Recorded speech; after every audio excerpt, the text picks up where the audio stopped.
Hello student, I am Anil और आज हम लोग डिस्कस करेंगे class 10th chapter chemical reactions and equation topic corrosion. So topic है कोरोजन।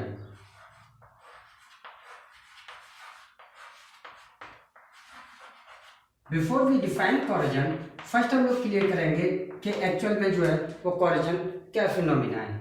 इसके लिए हम लोगों के पास में एक मेटल है। इस मेटल सरफेस पे एनवायरनमेंट के कौन कौन से आपके फैक्टर हैं जो वर्क करेंगे। सबसे पहले एनवायरनमेंट के थ्रू बाय मॉइस्चर क्या मिल सकता है, इसे वाटर की ड्रॉपलेट मिलेंगी। सेकंड, आपका एयर के थ्रू इसे ऑक्सीजन और कार्बन डाइऑक्साइड गैस मिल सकती है। एंड फाइनली कोई भी केमिकल भी लाइक एनी एसिड। अब ये सब्सटेंस जो है एनवायरनमेंट के, ये इस मेटल सरफेस पे आके अटैक करेंगे और इस मेटल सरफेस के किसी पर्टिकुलर पोर्शन पे आके क्या करेंगे, केमिकली रिएक्ट करेंगे। And after the chemical reaction यहाँ पे एक न्यू सब्सटेंस, एक न्यू कंपाउंड फॉर्म होगा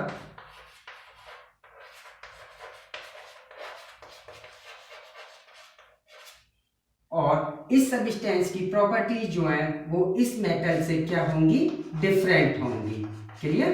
सो एक्चुअल में हुआ क्या है, किसी भी मेटल सरफेस का किसी भी केमिकल सब्सटेंस और एनवायरनमेंट के किसी भी सब्सटेंस के थ्रू अटैक करने के बाद न्यू सब्सटेंस का फॉर्म होना क्या बोला जाता है, कोरोजन बोला जाता है। तो डेफिनेशन हम लोग क्लियर करेंगे। The destruction of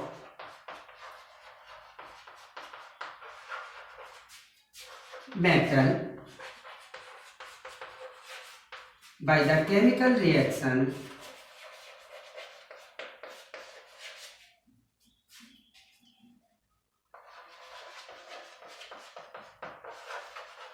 of environment means आप एयर और वाटर और any other acid to form oxide, sulphate, carbonate और sulphide.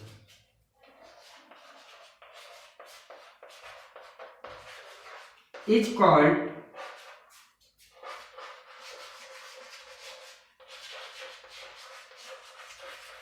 Corrosion.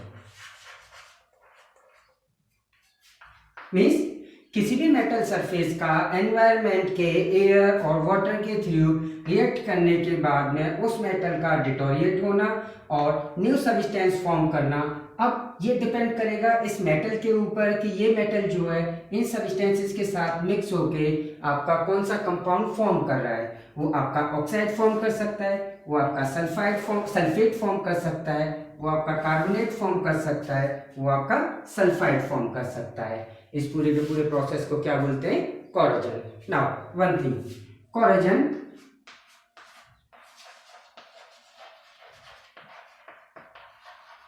in case of iron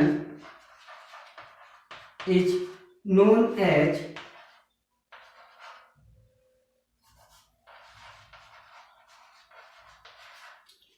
rusting.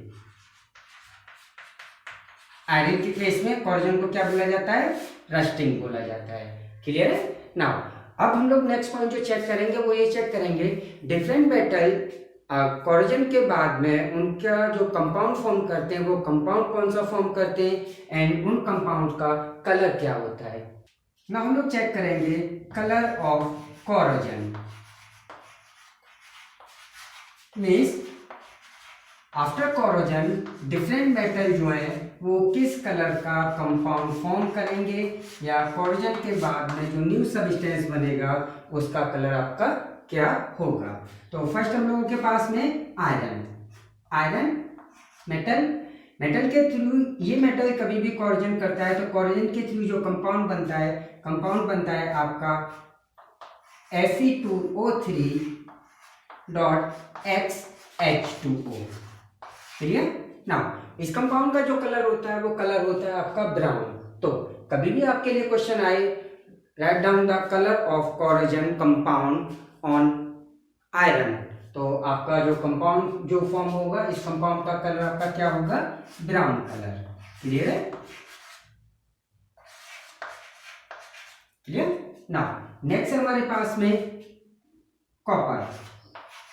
अब आफ्टर कोरिजन कॉपर जो कंपाउंड फॉर्म करता है वो फॉर्म करता है आपका copper carbonate, and copper carbonate का जो कलर होता है, कलर क्या होता है आपका, ग्रीन कलर। क्लियर है। ये आप लोगों ने चेक भी किया होगा, जो हमारे पास कॉपर के कंटेनर होते हैं उनके बॉटम चेक करिएगा, वहां पे आपको ग्रीन कलर का कुछ सब्सटेंस दिखाई देगा, मीन्स वहां पे कोरिजन आपकी हुई है, एंड जो कंपाउंड फॉर्म हुआ है वो कौन सा फॉर्म हुआ है, कॉपर कार्बोनेट। नेक्स्ट कंपाउंड है आपके पास में एल्यूमिनियम।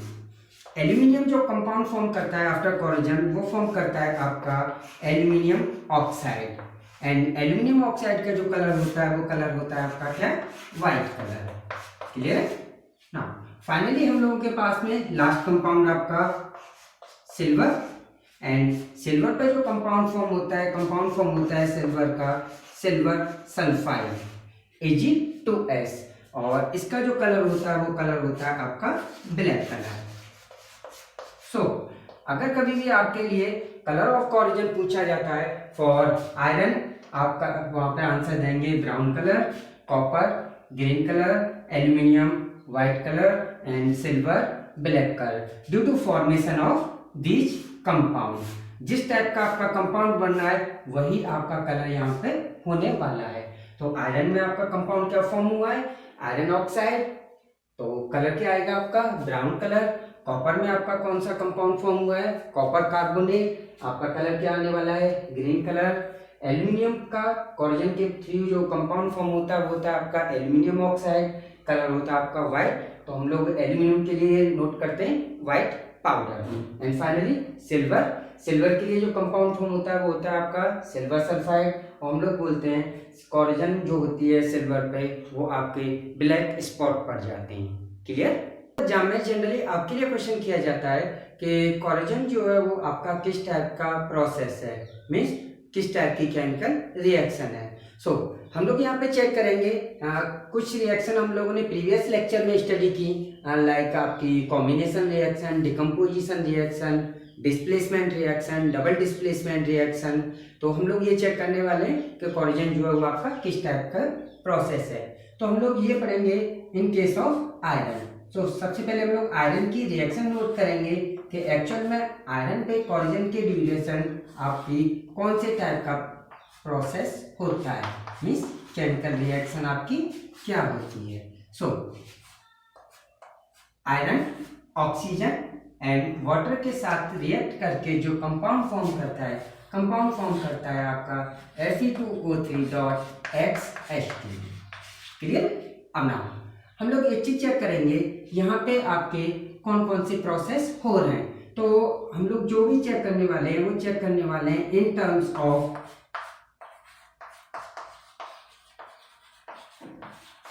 इलेक्ट्रॉन्स, मीन्स इलेक्ट्रॉन्स की टर्म में हम लोग चेक करेंगे कि यहाँ पे आपका ऑक्सीडेशन हुआ है और रिडक्शन हुआ है या रिडॉक्स प्रोसेस हुआ है। क्लियर है। सो फर्स्ट हम लोग चेक करेंगे अब यहाँ एनोड। सो एनोड पे आपका जो प्रोसेस होने वाला है वो प्रोसेस आपका क्या होगा, आयरन मेटल इलेक्ट्रॉन लॉस करेगा, एंड इलेक्ट्रॉन लॉस करने के बाद में जो फाइनल फॉर्म करेगा वो फॉर्म करेगा Fe+2 ion. And loss of electron क्या कंसीडर किया जाता है, लॉस ऑफ इलेक्ट्रॉन कंसीडर किया जाता है आपका ऑक्सीडेशन। क्लियर। नेक्स्ट एक पॉइंट और याद रखिएगा कि ऑक्सीडेशन ऑलवेज एनोड पे होता है। अब क्यों होता है इसके लिए डिटेल वाइज स्टडी आपको फर्दर क्लासेस में पढ़ने को मिलेगा। अभी फिलहाल ऑक्सीडेशन आपका कहां पे होता है, एनोड पे। क्लियर। नाउ कैथोड, कैथोड पे जो प्रोसेस होगा आपका वो होगा ऑक्सीजन जो है, ऑक्सीजन क्या करेगी, गेन करेगी इलेक्ट्रॉन्स, एंड इलेक्ट्रॉन गेन करने के बाद में विथ H+ आयन क्या फॉर्म करेगी आपकी water. So gain of electron is considered reduction. Clear?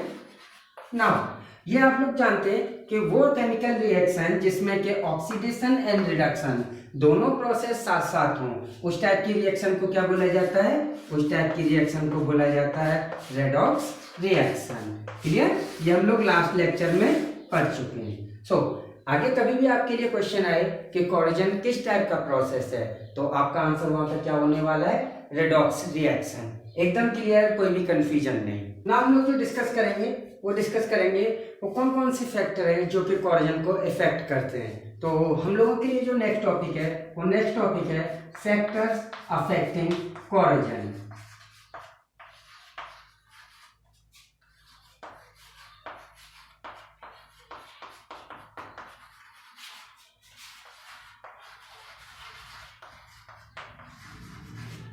वो फैक्टर जो कि आपके कोरोजन को इफेक्ट करते हैं।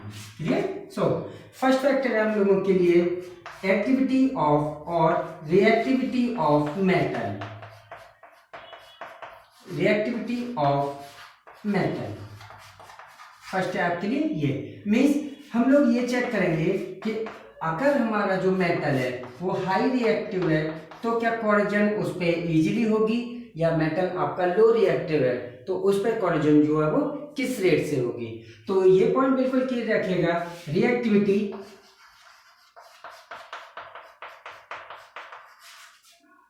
Directly proportional to rate of corrosion. Means metal आपका जितना ज्यादा रिएक्टिव होगा कोरोजन लगने के चांसेस उतने ही ज्यादा होंगे, कोरोजन आपकी उतनी ही हाई स्पीड से होगी। सेकंड पॉइंट क्लियर करेंगे हम लोग, प्रेजेंस ऑफ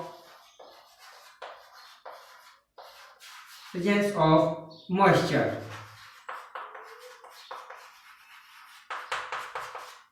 अब ये वर्ड हम लोग पहले क्लियर कर चुके हैं कि अगर एयर में मॉइस्चर होगा तो वो आपका मेटल को क्या करेगा और तेजी से अटैक करेगा। So means moisture also increase the rate of corrosion, और सिंपल लैंग्वेज में हम लोग बोल सकते हैं humidity increase the rate of corrosion. Clear? Last पढ़ेंगे हम लोग थर्ड पॉइंट हमारे लिए प्रेजेंस ऑफ इलेक्ट्रोलाइट।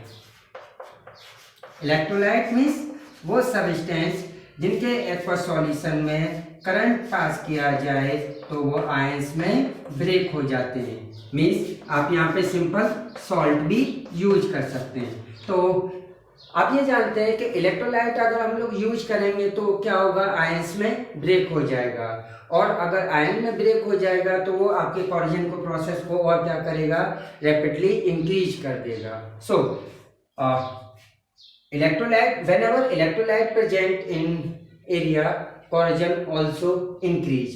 इस केसेस को हम लोगों को चेक करना है तो हम लोग चेक कर सकते हैं एक सिंपल पॉइंट से, मीन्स कोरोजन मीन्स जिस टाइप से हमारे कोई भी एरिया होते हैं जहाँ पे कि हैवीली स्नो होती है और रोड पे आपका पूरा का पूरा रोड स्नो के थ्रू क्या हो गया, आपका ब्लॉक हो गया।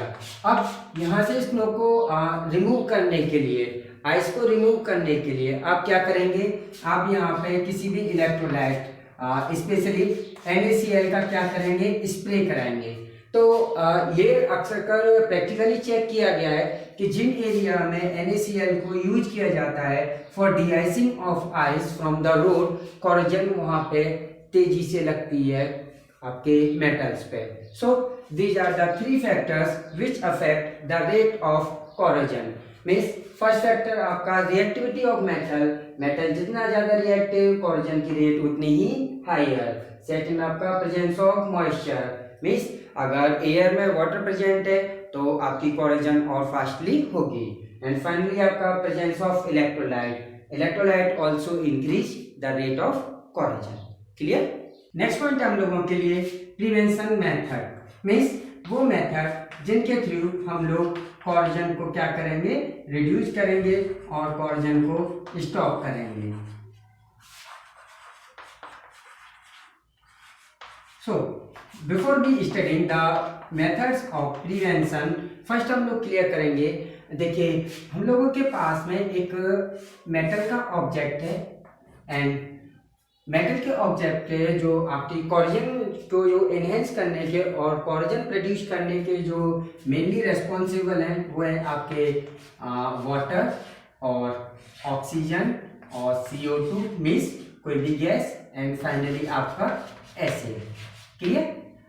नाउ चेक करिए, अगर हम लोग इन सब्सटेंस को इस मेटल सरफेस पे अटैक होने से रोक दें, मीन्स हम लोग क्या करें, जो हमारा मेटल सरफेस है और जो फैक्टर है कोरोजन के लिए रेस्पॉन्सिबल, उन दोनों का आपस में डायरेक्टली कांटेक्ट न होने दें, तो उससे हमारा क्या हो जाएगा, उससे हमारे कोरोजन के चांसेस क्या हो जाएंगे, एकदम खत्म हो जाएंगे, कोरोजन नहीं लगेगी उस मेटल पे। तो मेनली हम लोगों को करना क्या है, मेनली हम लोगों को जो करना है वो सिंपली ये करना है, इन सब्सटेंस को इस मेटल सरफेस पे आने से क्या करना है, रोकना है। अब उसके लिए हम लोग कौन कौन से मेथड अप्लाई कर सकते हैं। फर्स्ट हम लोग अप्लाई करते हैं बाय ऑयलिंग और ग्रीसिंग। मीन्स सिंपली स्टेप का जो प्रोसेस इस्तेमाल किया जाता है वो जनरली कहाँ पे यूज किया जाता है। सपोज कीजिए आपके पास आयरन का कोई भी इंस्ट्रूमेंट है, आयरन के आपके पास स्क्रू ड्राइवर है, आयरन के आपके पास रेंच है या और कोई भी सब्सटेंस है जहाँ पे आपके कोरोजन की प्रोसेस को आपको क्या करना है, स्टॉप करना है। तो आप जनरली वहाँ पे क्या करेंगे, आप सिंपली उसके ऊपर आइदर ग्रीस और ऑयल की सिंपल थिन लेयर अप्लाई कर देंगे, जिससे हो क्या जाएगा, जिससे हमारा मेटल सरफेस जो है वो डायरेक्टली कांटेक्ट में नहीं आएगा किसके, जो भी आपके फैक्टर हैं कोरोजन के लिए रेस्पॉन्सिबल। अब इस टाइम पे जो ये आपने ऑयल की लेयर जो इसके ऊपर अप्लाई की है वो लेयर क्या करेगी, उन दोनों के डायरेक्ट कांटेक्ट को एकदम रोक देगी। मीन्स आपका जो आयरन आर्टिकल है या अदर मेटल आर्टिकल है वो क्या हो जाएगा, कोरोजन फ्री हो जाएगा, कोरोजन के चांसेस वहाँ पे नहीं होंगे। ओके, नेक्स्ट पॉइंट हम लोग जो क्लियर करते हैं, नेक्स्ट पॉइंट है इसके लिए, नेक्स्ट मेथड है हमारा बाय पेंटिंग।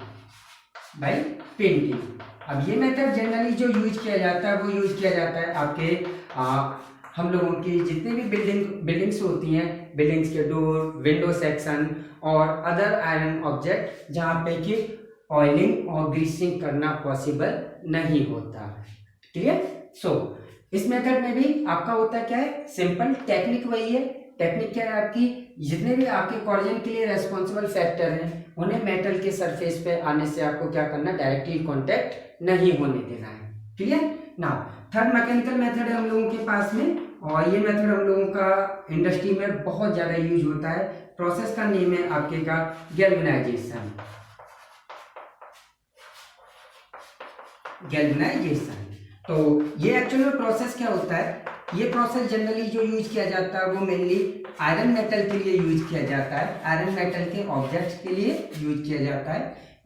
प्रोसेस में आपका क्या होता है, सिंपली आपके पास में मेल्ट फॉर्म में जिंक होता है मेटल, और इस मेटल में आप किसी भी आयरन के ऑब्जेक्ट को क्या करते हैं, डिप करते हैं। जब आयरन के ऑब्जेक्ट को आप इसके अंदर डिप करेंगे उससे होगा क्या, पूरे के पूरे ऑब्जेक्ट पे जिंक मेटल की एक लेयर जो है वो उसे कवर कर देगी। नाउ एक पॉइंट और चेक करिए, आयरन एंड जिंक इन दोनों में से जो आपका रिएक्टिव है वो मोर रिएक्टिव है आपका जिंक। सो कोरोजन लगने के चांसेस किस पे होंगे, कोरोजन लगने के चांसेस होंगे आपके जिंक मेटल पे। मीन्स इफ एनी केस अगर आपका कोरोजन इसके ऊपर अप्लाई भी होता है, कोरोजन का प्रोसेस होता भी है, तो आपका जो डिटोरिएट होगा वो डिटोरिएट होगी सिर्फ आपकी सिंपल लेयर, न कि आपका मेन ऑब्जेक्ट। क्लियर। सो आपके एग्जाम के लिए आपको गैल्वेनाइजेशन की डेफिनेशन भी कवर करके लेके चलनी होगी। डेफिनेशन अगर आपको यूज करनी है तो डेफिनेशन क्या होती है,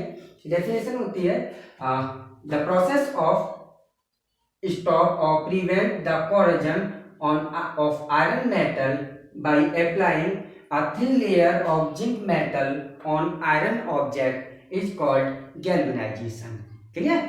सो नाउ हम लोगों ने यहाँ पे जो इस लेक्चर में स्टडी किया corrosion, colour of corrosion, corrosion आपका कौन सी टाइप का प्रोसेस है, कोरोजन को कौन कौन से फैक्टर आपके अफेक्ट करते हैं, एंड फाइनली आपका प्रिवेंशन मेथड। होप आपको लेक्चर समझ में आया होगा। मिलेंगे नेक्स्ट लेक्चर में, तब तक के लिए गुड बाय, थैंक यू, पढ़ते रहिए।